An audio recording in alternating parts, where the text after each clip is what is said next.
El origen de Napoleón Bonaparte, guión documental, 40+ minutos. El año 1769 marcó el destino de Europa sin que nadie pudiera imaginarlo. En una pequeña isla del Mediterráneo, entre el rugir de las olas y el aroma de la vegetación mediterránea, nacía quien cambiaría para siempre el curso de la historia occidental. Pero para entender el fenómeno Bonaparte, debemos retroceder en el tiempo y comprender el complejo mundo que lo vio nacer. Córcega, esa isla de apenas 680 kilómetros cuadrados, había sido durante siglos un territorio disputado. Los genoveses la habían controlado desde el siglo XIII, pero su dominio nunca fue absoluto. Los corsos, pueblo orgulloso y guerrero, mantuvieron una resistencia constante contra cualquier poder extranjero que intentara someterlos. La geografía montañosa de la isla favorecía esta resistencia. Valles escondidos, bosques impenetrables y costas rocosas que ofrecían refugio a quienes luchaban por la independencia. En 1729, bajo el liderazgo de figuras como Luigi Giafferi y Giacinto Paoli, los corsos iniciaron una nueva rebelión contra Génova. Esta no sería una insurrección más. Durante 40 años, la isla vivió en estado de guerra casi permanente. Pasquale Paoli, hijo de Giacinto, emergió como el líder más carismático de esta lucha. Formado en Nápoles y conocedor de las ideas ilustradas, Paoli no solo buscaba la independencia, sino que soñaba con crear una Córcega moderna, con una constitución democrática que sirviera de ejemplo a Europa. En 1755, bajo la dirección de Paoli, los corsos proclamaron su independencia y establecieron una república. Esta Córcega independiente se convirtió en algo extraordinario para su época, una nación con constitución escrita, sufragio universal masculino, educación pública obligatoria y libertad de prensa. Voltaire llamó a los corsos el pueblo más valiente de Europa, y Jean-Jacques Rousseau escribió que Córcega era el único lugar donde podría florecer la verdadera democracia. Pero la independencia corsa amenazaba los intereses geopolíticos de las grandes potencias. Génova, incapaz de reconquistar la isla por sí misma, negoció secretamente con Francia. En 1764, mediante el Tratado de Compiègne, Génova cedió temporalmente la administración de Córcega a Francia a cambio de ayuda militar y financiera. Era una maniobra que cambiaría la historia europea sin que nadie pudiera preverlo. Los franceses no perdieron tiempo. El duque de Choiseul, primer ministro de Luis XV, veía en Córcega una oportunidad estratégica. Una base naval francesa en el Mediterráneo fortalecería la posición de Francia frente a Inglaterra y Austria. Además, controlar Córcega significaba controlar las rutas comerciales entre Francia, Italia y el norte de África. En 1768, cuando Napoleón tenía apenas un año de vida en el vientre materno, Francia compró definitivamente Córcega a Génova por 2 millones de libras. La transacción se formalizó mediante el Tratado de Versalles, pero los corsos no fueron consultados. Para ellos, no se trataba de una venta legítima, sino de una traición de Génova y una invasión francesa. Pasquale Paoli, que había convertido Córcega en un símbolo de libertad para toda Europa, no aceptó esta imposición. La guerra entre los patriotas corsos y las tropas francesas se intensificó.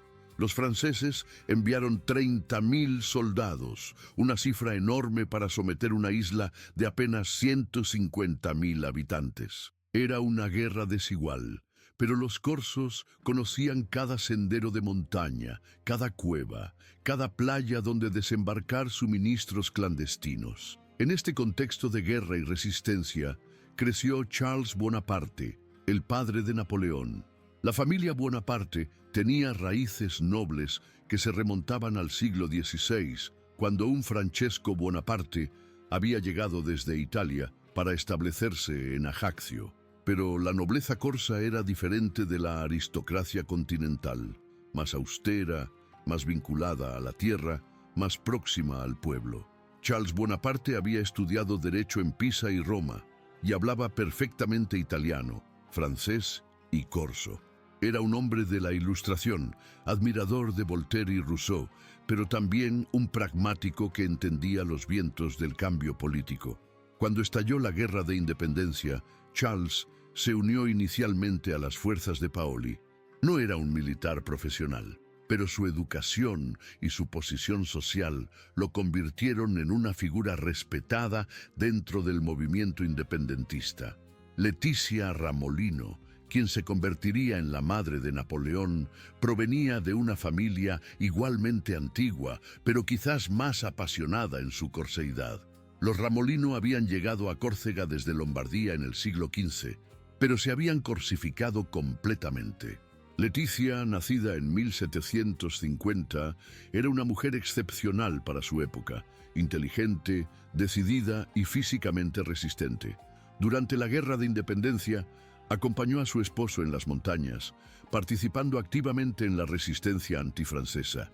El 15 de agosto de 1769, mientras los cañones franceses todavía resonaban en las montañas corsas, nació Napoleón en Ajaccio. Según las crónicas familiares, Leticia había asistido a misa esa mañana cuando comenzaron los dolores de parto. Regresó rápidamente a su casa en la Rue Saint-Charles, donde dio a luz sobre una alfombra decorada con escenas de héroes antiguos. Esta anécdota, aunque quizás embellecida por la posterior mitología napoleónica, refleja el carácter extraordinario que rodeó desde el principio la vida del futuro emperador.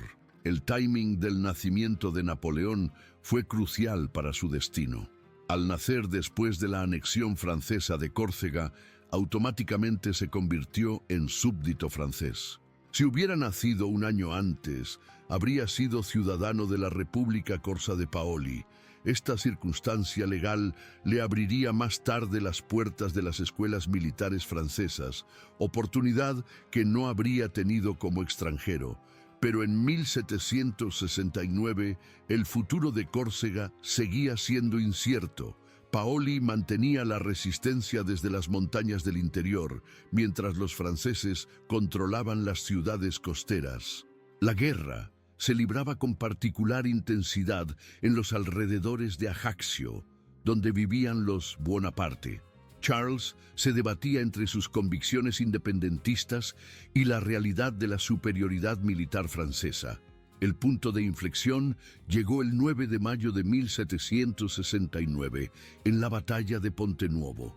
Las fuerzas de Paoli, numéricamente inferiores y peor armadas, fueron definitivamente derrotadas por el ejército francés comandado por el conde de Vaux. Esta batalla no fue solo una victoria militar, sino el fin de la República Corsa y el sueño de independencia de Paoli.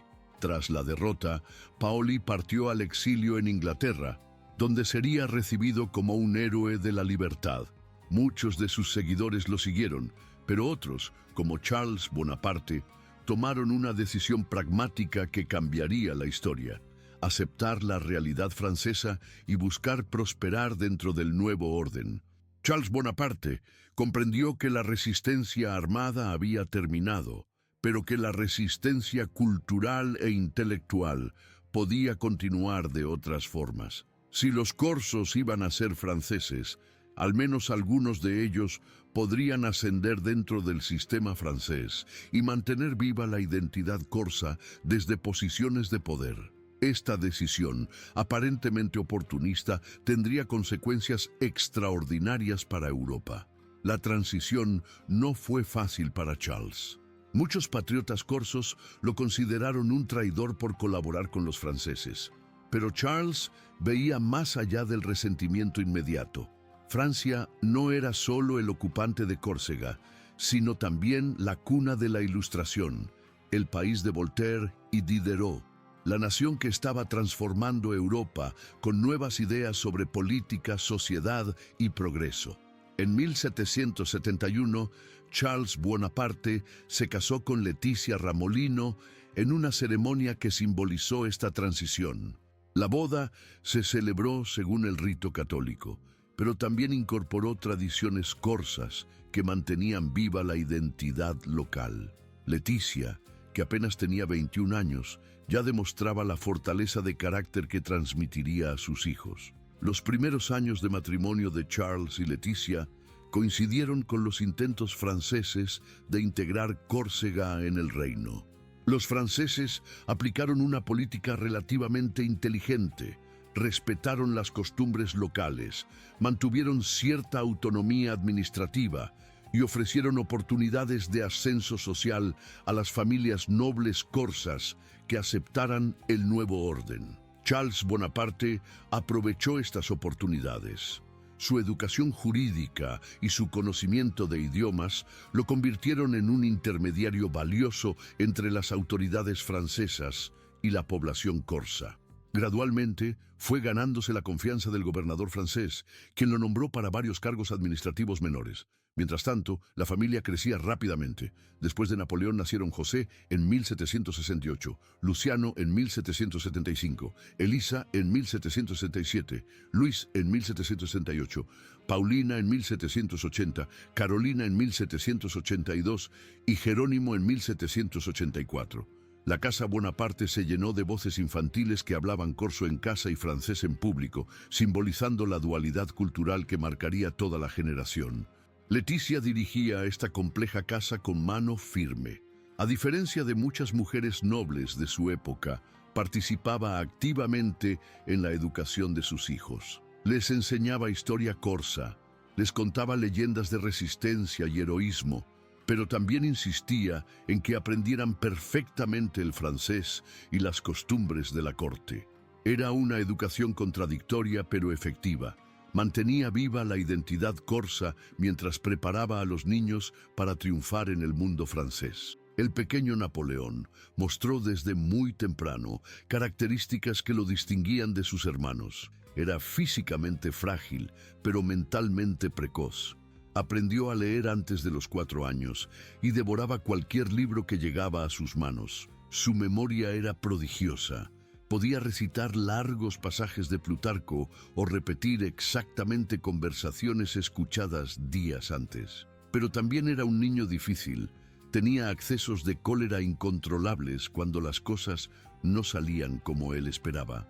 Sus hermanos pronto aprendieron a respetarlo no por su fuerza física, sino por su capacidad de liderazgo natural. Incluso en los juegos infantiles, Napoleón asumía automáticamente el mando y organizaba a los demás niños con una autoridad que parecía innata.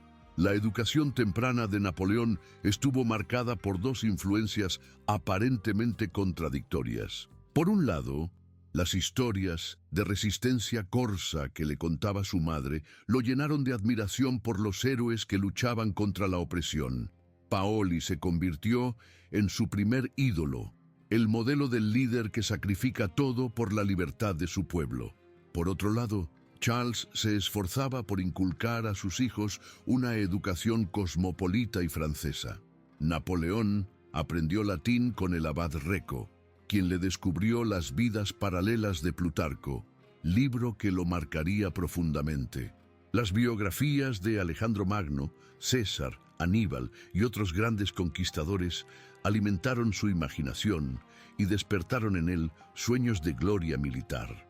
En 1778, cuando Napoleón tenía 9 años, Charles Bonaparte logró una promoción importante.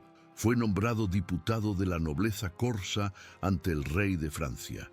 Este cargo no solo significaba prestigio social, sino también acceso a la corte de Versalles y, lo más importante, becas para educar a sus hijos en las mejores escuelas francesas. La decisión de enviar a Napoleón a Francia para su educación fue crucial.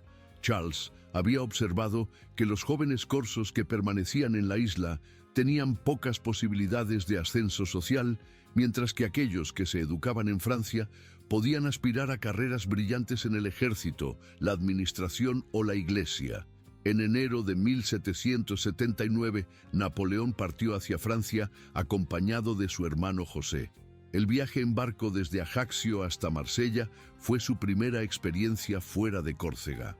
Para un niño de 9 años que nunca había salido de su isla natal, Francia debió parecerle un mundo completamente diferente. Ciudades enormes, castillos imponentes, una sociedad más formal y jerarquizada que la corsa. José fue destinado al seminario de Autun para seguir la carrera eclesiástica, mientras que Napoleón continuó hacia Brienne-le-Château, donde se encontraba una de las 12 escuelas militares reales de Francia. Esta separación fue dolorosa para ambos hermanos, pero especialmente para Napoleón, que perdía a su compañero más cercano. La Escuela Militar de Brienne era una institución prestigiosa que preparaba a jóvenes nobles para el servicio del rey. El régimen era estricto. Los estudiantes se levantaban a las 6 de la mañana, asistían a clases durante 12 horas diarias y solo tenían permiso para salir del recinto una vez por semana. La disciplina era férrea, el frío del invierno champañés implacable y la comida austera. Para Napoleón, acostumbrado al clima mediterráneo y a la libertad de correr por las montañas corsas, la adaptación fue traumática. Además, su acento corso y su apellido italiano lo convirtieron en objeto de burlas por parte de sus compañeros franceses, que lo llamaban despectivamente la paille au nez, la paja en la nariz, una deformación burlesca de su apellido. Estas humillaciones forjaron el carácter de Napoleón. En lugar de someterse, se refugió en los estudios y desarrolló una determinación férrea de sobresalir. Si sus compañeros lo consideraban un extranjero, él les demostraría que podía superarlos en todo. En matemáticas, en historia, en geografía, en lenguas clásicas. Los profesores de Brienne pronto notaron las capacidades excepcionales del joven corso.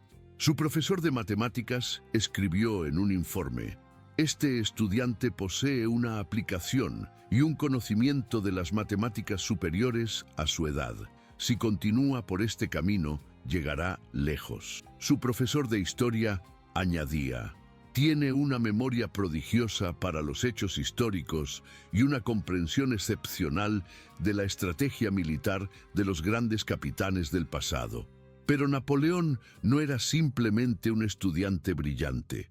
Tenía opiniones políticas formadas y no dudaba en expresarlas, incluso cuando contradecían la ortodoxia monárquica de la escuela. Defendía públicamente a Paoli y criticaba la política francesa en Córcega. Escribía ensayos sobre la historia de su isla natal y mantenía correspondencia con su familia en corso, idioma que sus profesores no entendían. Durante sus años en Brienne, Napoleón desarrolló también su pasión por la lectura. Devoraba obras de historia, geografía, matemáticas y filosofía política. Leía a Voltaire clandestinamente, estudiaba las campañas de Alejandro Magno y César y se sumergía en tratados de artillería y fortificación. Sus compañeros lo encontraban a menudo en la biblioteca hasta altas horas, tomando notas meticulosas en cuadernos que guardaba celosamente. En 1783, cuando Napoleón tenía 14 años, recibió la noticia de la muerte de su padre Charles. El cáncer de estómago se había llevado al patriarca de los Bonaparte cuando apenas tenía 39 años. Esta muerte prematura cambió completamente la situación familiar. Leticia se quedó viuda con 8 hijos, y Napoleón, siendo el segundo varón, pero el más brillante académicamente, asumió responsabilidades familiares prematuras.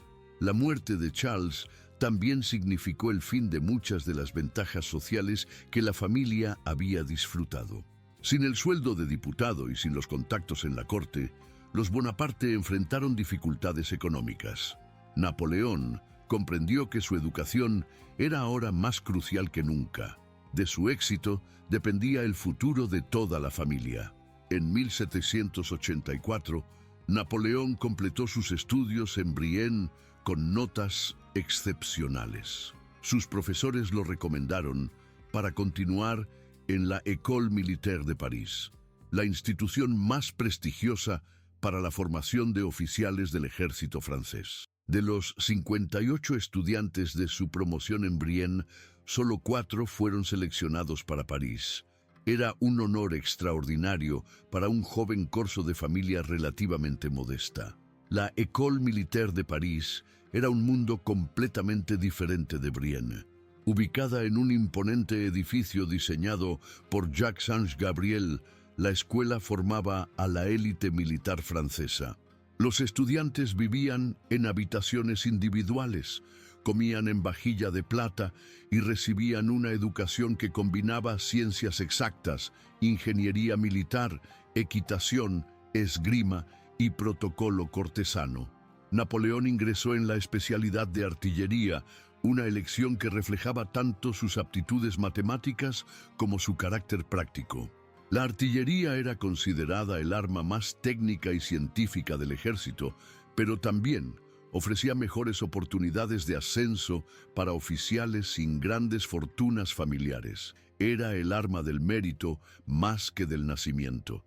Durante su año en la École Militaire, Napoleón pulió sus conocimientos técnicos, pero también observó de cerca el funcionamiento de la alta sociedad francesa. Veía los excesos de Versalles, la frivolidad de la aristocracia, el contraste entre el lujo de unos pocos y la miseria de muchos. Estas observaciones alimentaron sus ideas políticas, que ya incluían una crítica severa al antiguo régimen. En septiembre de 1785, a los 16 años, Napoleón se graduó como segundo teniente de artillería. Era el más joven de su promoción y uno de los pocos provinciales en alcanzar este rango. Su primer destino fue el regimiento de La Fère, en Valence, donde comenzaría su carrera militar propiamente dicha. Pero el joven teniente Bonaparte no era un oficial cualquiera.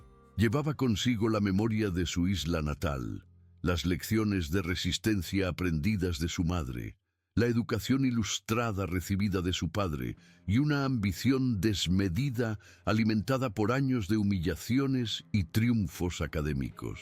Francia le había dado una educación y una oportunidad, pero él no había olvidado que Francia también había conquistado su patria. Mientras tanto, en Córcega, el ambiente político estaba cambiando. Las ideas revolucionarias que circulaban por Francia también llegaban a la isla. Muchos corsos comenzaban a ver en la revolución que se avecinaba una oportunidad de recuperar su autonomía o incluso su independencia. Paoli, desde su exilio londinense, seguía atentamente estos desarrollos. En Valence, el joven Napoleón comenzó a escribir sus primeras obras políticas. Su Historia de Córcega era tanto un ejercicio literario como un manifiesto político. En ella defendía el derecho de los pueblos a la autodeterminación y criticaba duramente la conquista francesa de su isla. Era un texto peligroso para un oficial del ejército francés, pero Napoleón no podía contener su pasión por la causa corsa. Al mismo tiempo, leía vorazmente las obras de los filósofos ilustrados y seguía con creciente interés los debates políticos que agitaban Francia. La crisis financiera de la monarquía, la convocatoria de los estados generales, los primeros síntomas de la revolución que se avecinaba, todo esto alimentaba sus reflexiones sobre el poder, la legitimidad política y el destino de las naciones. En 1786, aprovechando una licencia, Napoleón regresó a Córcega por primera vez desde su partida 7 años antes. El reencuentro con su familia y su tierra natal fue emotivo, pero también revelador. Córcega había cambiado. Había más franceses en puestos administrativos, más influencia cultural francesa, más integración económica con el continente. Pero también persistía un fuerte sentimiento de identidad corsa y un resentimiento latente contra el dominio extranjero. Durante esta visita, Napoleón se reencontró con muchos veteranos de las guerras de independencia. Estos hombres, ahora envejecidos, le contaron detalles de las campañas contra los franceses, de las hazañas de Paoli, de los sueños truncados de libertad. Para Napoleón, estas conversaciones fueron como un curso acelerado de estrategia militar práctica y de liderazgo político. También durante esta visita conoció personalmente las dificultades económicas de su familia.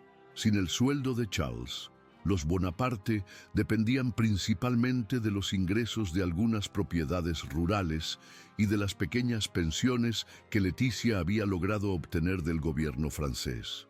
La situación no era desesperada, pero tampoco cómoda para una familia de 8 hijos con aspiraciones sociales. Napoleón comprendió que su carrera militar no era solo una vocación personal, sino una necesidad familiar.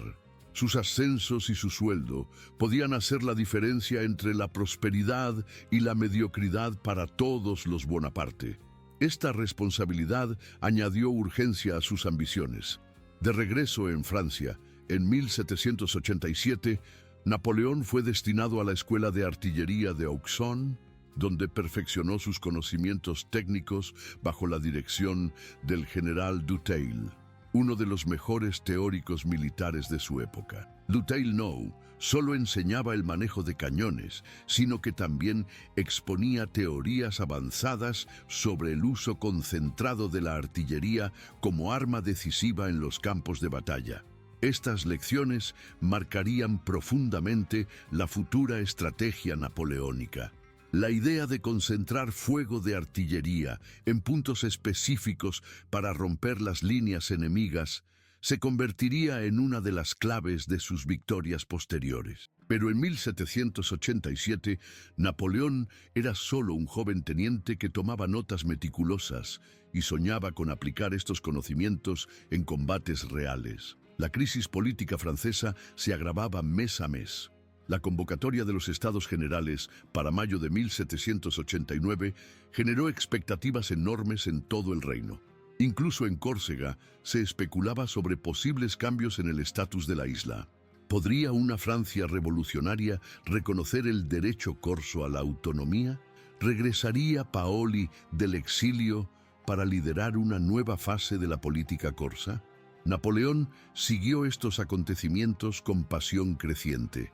Leía todos los panfletos políticos que llegaban a sus manos, discutía apasionadamente con sus compañeros oficiales y mantenía una extensa correspondencia con intelectuales corsos y franceses. Sus ideas políticas se radicalizaban. Ya no era solo un patriota corso, sino también un simpatizante de las ideas revolucionarias. El 14 de julio de 1789, la toma de la Bastilla marcó el inicio oficial de la Revolución Francesa. La noticia llegó a Auxonne varios días después, pero el impacto fue inmediato. Algunos oficiales aristocráticos comenzaron a preparar su emigración, mientras que otros, como Napoleón, veían en la revolución una oportunidad histórica de transformación social y política. Para Napoleón, la revolución significaba múltiples oportunidades. Como militar profesional competente, pero de origen modesto, podría aspirar a ascensos que antes estaban reservados a la alta nobleza. Como corso, podría esperar que una Francia revolucionaria reconsiderara la situación de su isla natal. Como intelectual formado en ideas ilustradas, podría participar en la construcción de un nuevo orden político basado en la razón y el mérito. Pero la revolución también planteaba dilemas. Napoleón era oficial del rey, había jurado fidelidad a Luis XVI. ¿Cómo conciliar este juramento con su simpatía por las ideas revolucionarias? ¿Hasta qué punto podía un militar participar en política sin traicionar su deber profesional? En 1789, estas preguntas eran todavía teóricas. La revolución parecía compatible con la monarquía constitucional. Luis XVI había aceptado aparentemente las reformas y el ejército mantenía su disciplina y lealtad. Napoleón podía ser simultáneamente oficial del rey y simpatizante de la revolución sin grandes contradicciones. Aprovechando el clima de libertad política que trajo la revolución, Napoleón solicitó una nueva licencia para regresar a Córcega en septiembre de 1789. Esta vez, su objetivo no era solo visitar a su familia, sino participar activamente en la política corsa. La revolución había abierto posibilidades inéditas para la autonomía corsa. y Napoleón quería estar presente para aprovecharlas. El regreso de Napoleón a Córcega en 1789 marcó el inicio de una nueva fase en su vida. Ya no era simplemente el joven brillante que había salido de la isla para educarse en Francia. Regresaba como oficial del ejército francés, como intelectual formado en las mejores escuelas, como un joven de 20 años con ideas políticas definidas y ambiciones claras. La Córcega que encontró en 1789 estaba experimentando su propia revolución. Las noticias de París habían electrizado a la población corsa.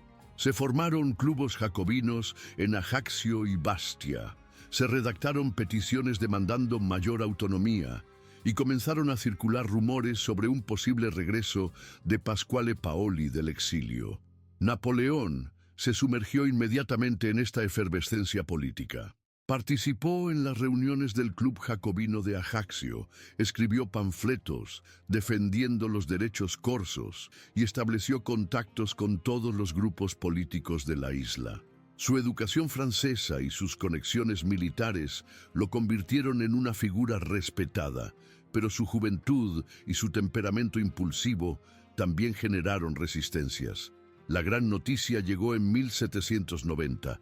La Asamblea Nacional Francesa había decidido conceder una amnistía general a todos los exiliados políticos corsos y reconocer a Córcega como departamento francés con los mismos derechos que las demás regiones del reino. Esto significaba que Pasquale Paoli podía regresar a su tierra natal después de 21 años de exilio. El regreso de Paoli a Córcega en julio de 1790 fue un acontecimiento extraordinario. Miles de corsos se congregaron en Bastia para recibir al héroe de la independencia. Paoli, ahora un hombre de 65 años, había pasado 2 décadas en Londres, donde había sido admirado por la sociedad británica como un símbolo de la lucha por la libertad. Napoleón estaba entre quienes esperaban a Paoli en el puerto de Bastia. Para él, este encuentro tenía un significado especial. Finalmente conocería a su héroe de la infancia, al hombre que había inspirado sus primeros sueños de gloria militar. Pero también era un encuentro político crucial. ¿Cómo se articularían las ambiciones del joven Bonaparte con los planes del veterano líder corso? El primer encuentro entre Napoleón y Paoli fue cordial, pero marcado por cierta cautela mutua. Paoli veía en Napoleón a un joven brillante, pero quizás demasiado ambicioso y demasiado francesizado. Napoleón admiraba a Paoli, pero también notaba que el exilio había cambiado al viejo líder. Ya no era el revolucionario ardiente de los años 1760, sino un político prudente que había aprendido las complejidades de la diplomacia europea. A pesar de estas reservas iniciales, Napoleón se convirtió en uno de los colaboradores más activos de Paoli. Participó en la reorganización de la Guardia Nacional Corsa, escribió proclamas políticas y sirvió como enlace entre Paoli y las autoridades revolucionarias francesas.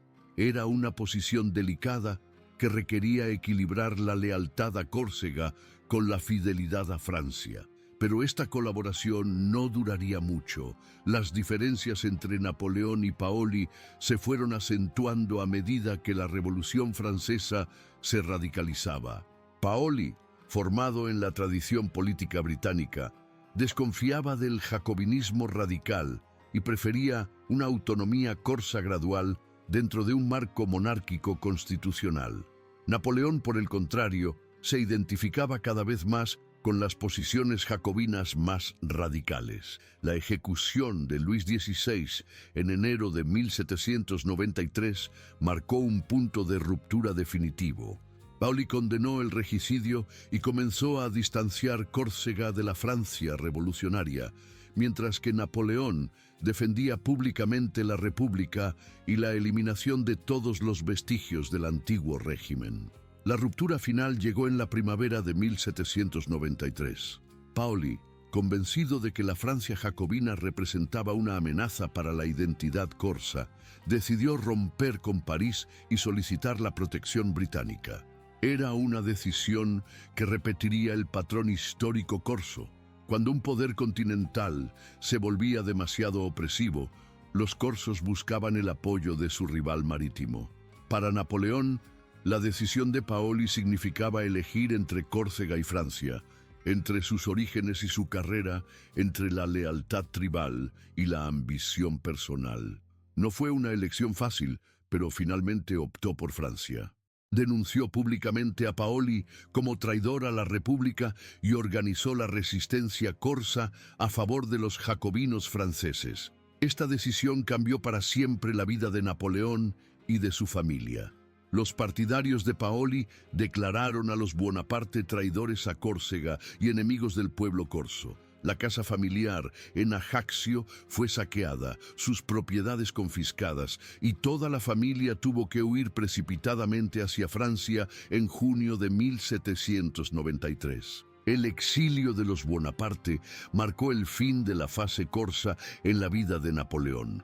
A los 24 años había perdido definitivamente su patria natal, pero había ganado su identidad francesa. Ya no era el joven corso que soñaba con liberar su isla natal, sino un oficial republicano francés con una familia que mantener y una carrera que construir en el continente. La llegada de los Bonaparte a Marsella en el verano de 1793 fue dramática. Leticia, ahora de 43 años, se encontraba en el exilio por segunda vez en su vida. Primero había huido de los franceses en las montañas corsas. Ahora huía de los paolistas hacia Francia. La ironía de la historia no se le escapaba, pero su carácter práctico la llevó a adaptarse rápidamente a las nuevas circunstancias. Napoleón asumió completamente la responsabilidad de su familia. Con su sueldo de capitán de artillería, había sido ascendido por sus servicios a la República, debía mantener a su madre, a sus hermanos menores y a sus hermanas. Era una carga económica considerable, pero también una motivación adicional para destacar en su carrera militar. La Francia revolucionaria de 1793 ofrecía oportunidades extraordinarias para un oficial talentoso y políticamente confiable. La emigración de muchos oficiales nobles había creado vacantes en todos los niveles del ejército. La República necesitaba desesperadamente comandantes competentes para enfrentar la coalición europea que se había formado contra la Francia revolucionaria. Napoleón comprendió inmediatamente que este era su momento.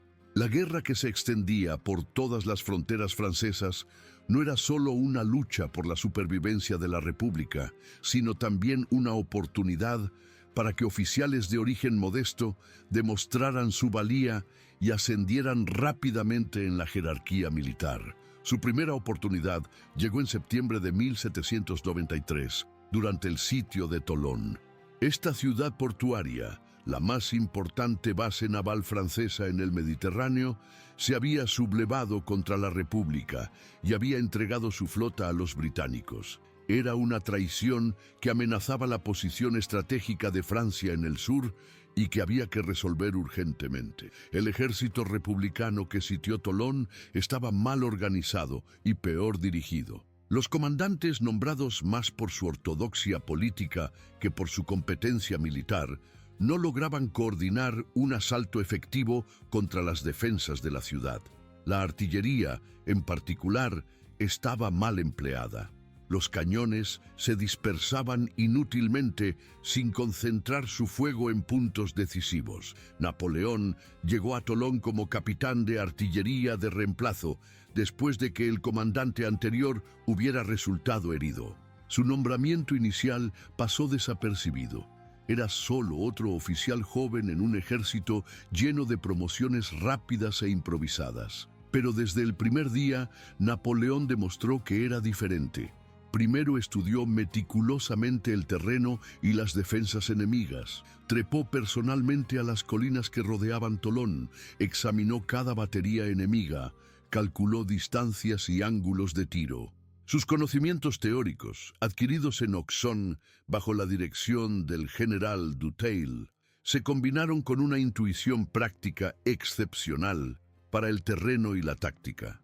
Después presentó a sus superiores un plan de ataque completamente diferente de lo que se había intentado hasta entonces. En lugar de dispersar la artillería en múltiples posiciones, propuso concentrar todos los cañones disponibles en un punto específico, el fuerte del pequeño Gibraltar, que dominaba el puerto interior donde estaba anclada la flota anglo-española.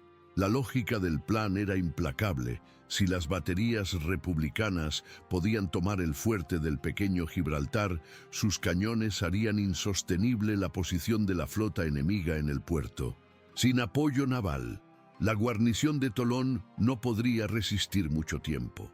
Era una aplicación brillante de los principios de concentración de fuerzas que Napoleón había estudiado en las obras de los grandes teóricos militares.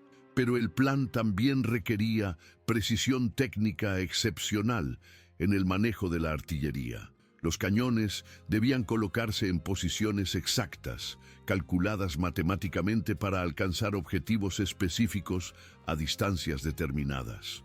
Era el tipo de problema que combinaba ciencia pura con arte militar, precisamente la especialidad en la que Napoleón había destacado durante toda su formación. Los comisarios políticos que supervisaban el ejército republicano inicialmente desconfiaron del plan.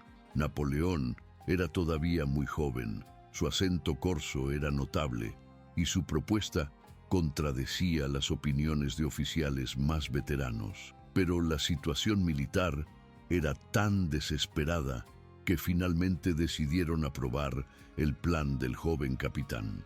La ejecución del plan comenzó en diciembre de 1793. Napoleón supervisó personalmente la colocación de cada cañón, calculó las cargas de pólvora, entrenó a los artilleros en las técnicas de tiro concentrado, trabajaba 18 horas diarias, dormía junto a las baterías, compartía las raciones de sus hombres. Su energía y dedicación impresionaron tanto a los soldados como a los oficiales superiores.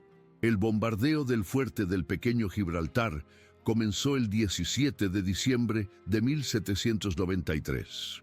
La precisión del fuego artillero republicano sorprendió a los defensores. Los cañones de Napoleón no disparaban al azar, sino que se concentraban metódicamente en puntos específicos de las fortificaciones enemigas. Era artillería científica aplicada con precisión matemática. En 2 días de bombardeo intenso, las defensas del pequeño Gibraltar se desmoronaron. La infantería republicana pudo asaltar las ruinas del fuerte y establecer baterías que dominaban completamente el puerto interior de Tolón. Tal como había predicho Napoleón, la flota anglo-española se vio obligada a evacuar precipitadamente, llevándose a los líderes de la rebelión, pero abandonando gran parte de la flota francesa. El 19 de diciembre de 1793, las tropas republicanas entraron en Tolón. La ciudad más importante del sur de Francia había sido reconquistada gracias, en gran medida, al plan artillero de un capitán corso de 24 años. Era la primera victoria militar significativa de Napoleón y tendría consecuencias inmediatas en su carrera. Los comisarios políticos, encabezados por Augustin Robespierre, hermano menor del líder jacobino, enviaron informes entusiastas a París sobre el papel decisivo del capitán Bonaparte en la reconquista de Tolón. Describían no solo su competencia técnica, sino también su lealtad republicana irreprochable y su capacidad de liderazgo excepcional. El 22 de diciembre de 1793, apenas 3 días después de la toma de Tolón, Napoleón fue ascendido a general de brigada. A los 24 años, se convertía en uno de los generales más jóvenes de la historia militar francesa. Era un ascenso meteórico que reflejaba tanto su talento excepcional como las oportunidades únicas que ofrecía la Francia revolucionaria. Pero el ascenso de Napoleón también ilustraba una característica fundamental de su carácter: la capacidad de transformar cada oportunidad en una plataforma para oportunidades mayores. Tolón no había sido solo una misión militar para él, sino una demostración de competencias que podían abrirle todas las puertas del establishment republicano. Con su nuevo rango, Napoleón fue asignado al Estado Mayor del Ejército de Italia, encargado de planificar operaciones contra Austria y Piamonte en los Alpes Marítimos. Era una posición que le permitía estudiar teatro de operaciones mucho más amplios que los asedios locales y comenzar a pensar en términos de estrategia general más que de táctica específica.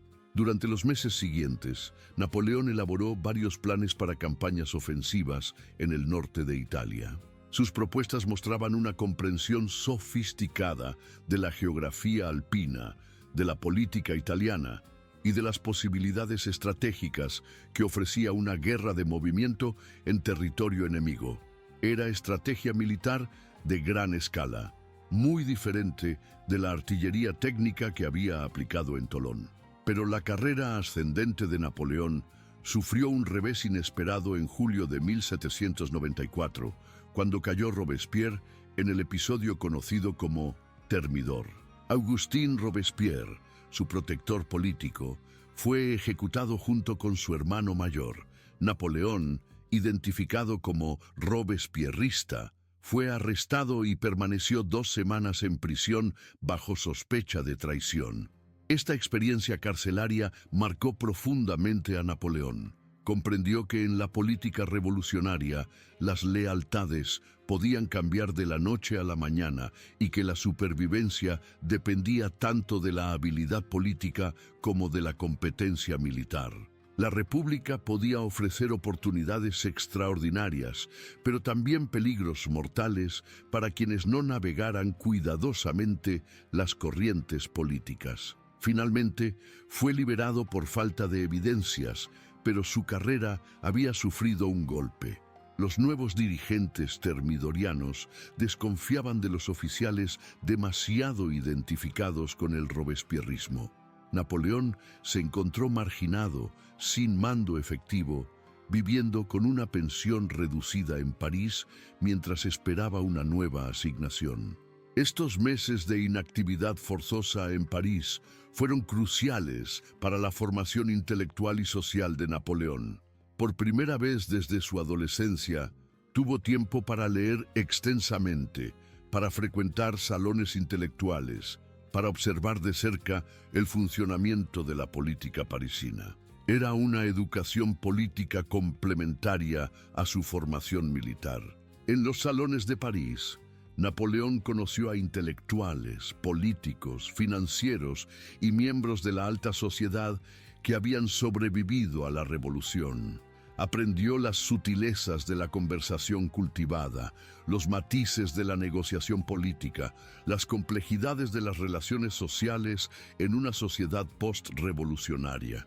Era un mundo muy diferente del ambiente militar en el que había vivido hasta entonces. También durante este periodo, Napoleón comenzó a escribir una novela, Clisson y Eugenia, que reflejaba sus experiencias emocionales y sus ambiciones literarias. Aunque la obra nunca fue completada, mostraba una faceta de su personalidad que combinaba sensibilidad romántica con ambición intelectual. Napoleón no quería ser solo un militar exitoso, sino también un hombre de letras reconocido. Su situación económica durante estos meses parisinos era precaria. El sueldo de general sin mando activo apenas le alcanzaba para mantener a su familia y para conservar las apariencias sociales necesarias en la capital. Napoleón tuvo que vender algunos de sus libros y joyas personales para sobrevivir. Era una humillación que aumentaba su determinación de recuperar una posición prominente. La oportunidad llegó en octubre de 1795, durante la insurrección realista conocida como 13 Vendimiario. Los sectores monárquicos de París, alentados por el debilitamiento del gobierno republicano, intentaron un golpe de Estado para restaurar la monarquía. Las secciones parisinas se armaron y marcharon contra la Convención Nacional. El gobierno republicano necesitaba urgentemente un comandante militar capaz de defender las instituciones revolucionarias contra la amenaza realista. Paul Barras, que dirigía la defensa de París, recordó la competencia demostrada por Napoleón en Tolón y le ofreció el mando de las tropas gubernamentales. Napoleón aceptó inmediatamente. Era exactamente el tipo de oportunidad que había estado esperando. Una crisis política que requería solución militar inmediata, con consecuencias políticas enormes para quien tuviera éxito. Si podía salvar la República, su rehabilitación política estaría asegurada. La estrategia de Napoleón para defender el gobierno republicano fue característica de su genio militar. Simplicidad conceptual combinada con ejecución técnica precisa. En lugar de enfrentar a los insurgentes en combate callejero prolongado, decidió usar la artillería para dispersar las columnas enemigas antes de que pudieran organizarse para el asalto. Envió al mayor Joachim Murat a buscar los cañones que estaban almacenados en el campo de Marte. Era una carrera contra el tiempo. Si los realistas llegaban primero a las baterías, podrían volverlas contra el gobierno. Pero Murat logró trasladar 40 cañones hasta las Tullerías justo a tiempo para organizar la defensa. El 5 de octubre de 1795, cuando las columnas realistas marcharon contra la Convención, se encontraron con las baterías de Napoleón estratégicamente colocadas en las calles que conducían a las Tullerías. Los cañones dispararon a quemarropa contra las masas de insurgentes, causando centenares de bajas y dispersando completamente la insurrección. La defensa del gobierno republicano duró menos de 2 horas, pero sus consecuencias políticas fueron inmensas. Napoleón se había convertido en el salvador de la República, en el general que había preservado las instituciones revolucionarias contra la amenaza monárquica. Su rehabilitación política era completa y su futuro parecía asegurado. Paul Barras, ahora uno de los 5 directores que gobernaban Francia, se convirtió en el protector político de Napoleón. Le ofreció el mando del Ejército del Interior, responsable de mantener el orden en París y sus alrededores. Era una posición de enorme influencia política que colocaba a Napoleón en el corazón del power establishment republicano. Pero Napoleón tenía ambiciones que iban más allá de la política doméstica. Quería un mando militar activo, una oportunidad de demostrar sus capacidades estratégicas en campañas de gran escala. El Ejército del Interior era prestigioso pero limitado. No ofrecía las posibilidades de gloria militar que Napoleón buscaba. Su oportunidad llegó en marzo de 1796, cuando el directorio decidió lanzar una ofensiva general contra Austria en 2 frentes. El ejército del Rin atacaría en Alemania, mientras que el ejército de Italia lanzaría una campaña en el norte de Italia para obligar a Austria a dividir sus fuerzas. El mando del ejército de Italia se consideraba menos prestigioso que el del Rin. Italia era vista como un teatro secundario, donde la tarea principal sería mantener ocupadas a las tropas austriacas mientras se desarrollaba la campaña decisiva en Alemania. Era exactamente el tipo de asignación que se ofrecía a generales competentes, pero no de primera línea. Napoleón aceptó inmediatamente el mando del ejército de Italia. A los 26 años se convertía en comandante en jefe de uno de los principales ejércitos republicanos. Era un ascenso extraordinario para alguien que 2 años antes había estado en prisión bajo sospecha de traición.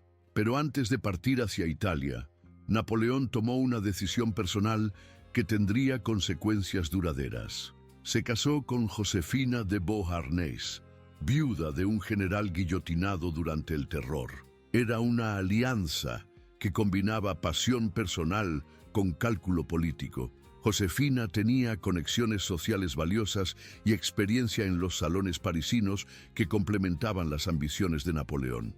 El matrimonio con Josefina simbolizaba también la transformación completa de Napoleón.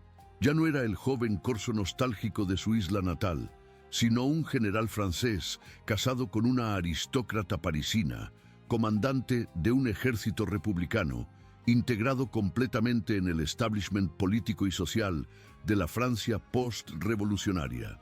El 11 de marzo de 1796, Napoleón partió hacia Italia para asumir el mando de su ejército. Llevaba consigo los planes estratégicos que había elaborado durante sus meses en el Estado Mayor, pero también una ambición personal que iba mucho más allá de las instrucciones oficiales del directorio. Para Napoleón, la campaña de Italia no era solo una misión militar, sino una oportunidad de demostrar que podía ser algo más que un general competente.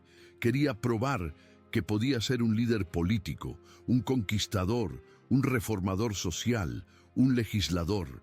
Italia sería su laboratorio para experimentar con todas las facetas del poder. El ejército de Italia, que encontró en Niza, era un reflejo fiel de las contradicciones de la Francia revolucionaria.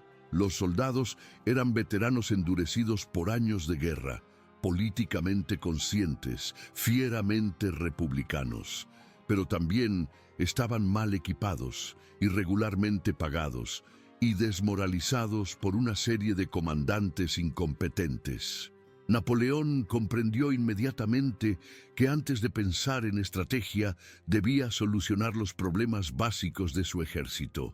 Organizó el suministro de uniformes, regularizó los pagos, mejoró la alimentación, estableció hospitales de campaña eficientes.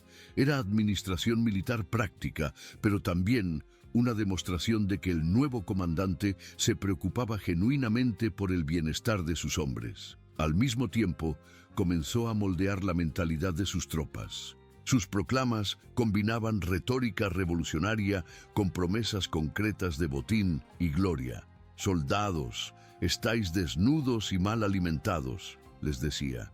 «Os voy a conducir a las llanuras más fértiles del mundo. Ricas provincias y grandes ciudades estarán en vuestro poder».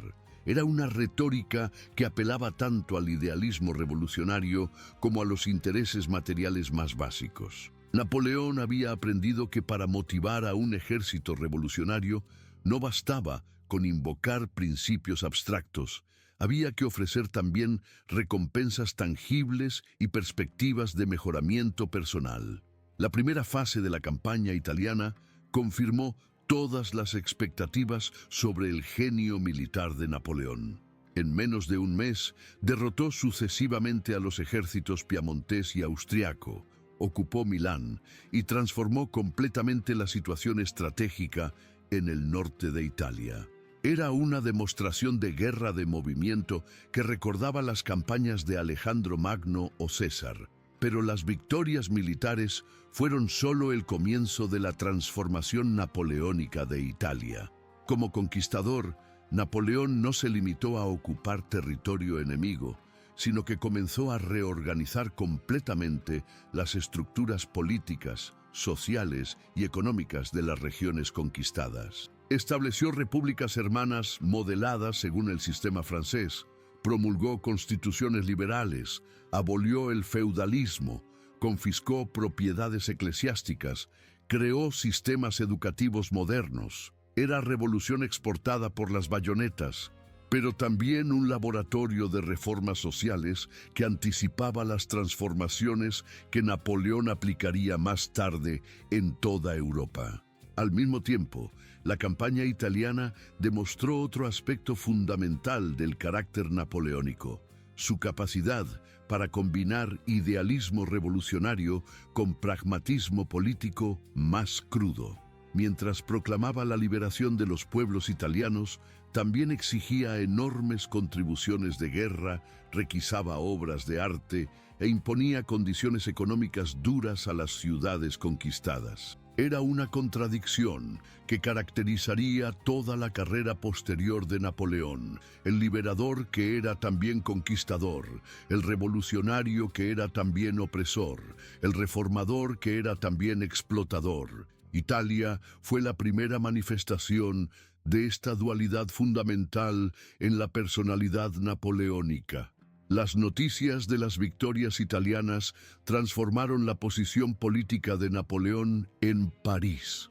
Ya no era simplemente un general competente, sino un héroe nacional, un conquistador que había demostrado que Francia podía derrotar a las monarquías europeas coaligadas. Su popularidad entre el pueblo parisino rivalizaba con la de los principales dirigentes políticos. Esta popularidad creciente despertó la desconfianza del directorio.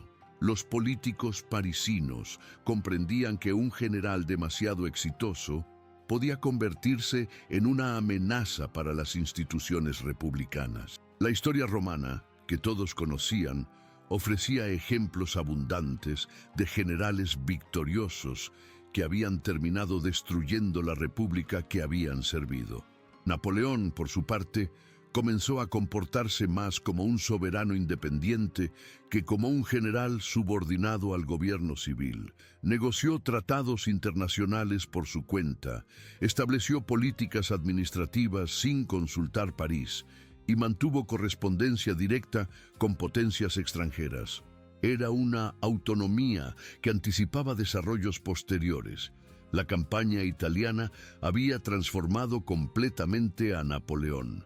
El joven corso que había partido de París como general prometedor regresaba como conquistador triunfante, como reformador social, como negociador diplomático, como líder político de alcance europeo.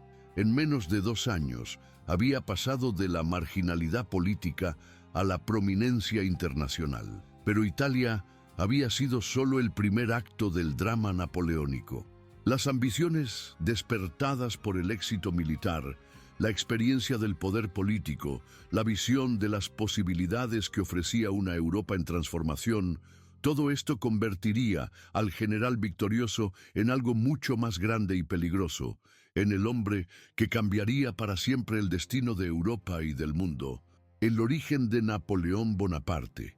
Ese niño nacido en una isla conquistada, educado en escuelas francesas, formado en las contradicciones de la revolución, forjado en las batallas de Italia, contenía ya todos los elementos que explicarían su extraordinaria carrera posterior.